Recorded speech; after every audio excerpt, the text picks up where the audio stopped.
ঢাকাতে মেট্রো চালু হয়েছে আজ অনেক দিন, তবে আমার প্রথম দিনের অভিজ্ঞতাটা শেয়ার করা হয়নি। টিকিট কাউন্টারে গিয়ে দেখলাম অনেকেই টিকিট করছে, অন্যটা কিছুক্ষণ দাঁড়িয়ে দাঁড়িয়ে দেখলাম, তারপরে বুঝতে পারলাম যে খুব একটা কঠিন কিছু না। জায়গা সিলেক্ট করে কোথা থেকে কোথায় যাব সিলেক্ট করে টাকা মেশিনে প্রবেশ করালেই সুন্দর করে একটা কার্ড চলে আসে। তো কার্ডটা হাতে পেয়ে খুব ভালো লাগছে। কার্ড হাতে সেলফি তুলতে তুলতে এগিয়ে যাচ্ছি আমি, কিন্তু হঠাৎ মনে হলো যে আমি তো ভুল দিকে চলে আসছি। আমার তো যেতে হবে মতিঝিলের যে সাইড, সে সাইড থেকে উঠতে হবে, কিন্তু আমি চলে আসছি উত্তরার পাশে।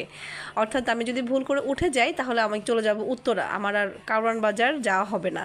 বোঝার সাথে সাথেই আবার হেঁটে সিঁড়ি দিয়ে অপোজিট সাইডে চলে গেলাম, মতিঝিলের সাইডে, এবং এসে দেখলাম অনেকেই বসে আছে এবং আমি আসতে আসতেই মেট্রো চলে আসলো। I am so much exciting যে আমি মেট্রোতে উঠবো। দরজার সামনে দাঁড়িয়ে আছি, দরজা খুলে গেল এবং আমি উঠে পড়লাম। যদিও দেখলাম এটা যেহেতু মহিলা বগি, তো এখানে অনেক মহিলারাই দাঁড়িয়ে আছে। যদিও দাঁড়িয়ে থাকতে একেবারেই অস্বস্তি লাগছিল না। সপ্তাহের প্রতিদিন মেট্রো চললেও শুক্রবার দিন সাপ্তাহিক ছুটির দিনে এটি বন্ধ থাকে। এশিয়ার মধ্যে 22তম দেশ হিসেবে মেট্রো রেল সিস্টেম চালু হয়েছে বাংলাদেশে।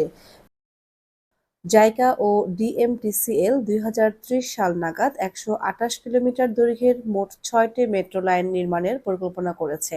28 ডিসেম্বর 2022 সালে এই মেট্রো রেলের উদ্বোধন হয়।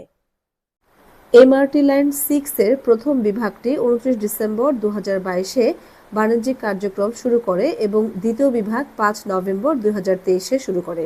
এই রুটের 17টি স্টেশন হচ্ছে উত্তরা উত্তর, উত্তরা সেন্টার, উত্তরা দক্ষিণ, পল্লবী, মিরপুর 11, মিরপুর 10, কাজীপাড়া, শেওড়াপাড়া, আগারগাঁও, বিজয় সরণি, ফার্মগেট, কারওয়ান বাজার, শাহবাগ, ঢাকা বিশ্ববিদ্যালয়, সচিবালয়, মতিঝিল ও কমলাপুর।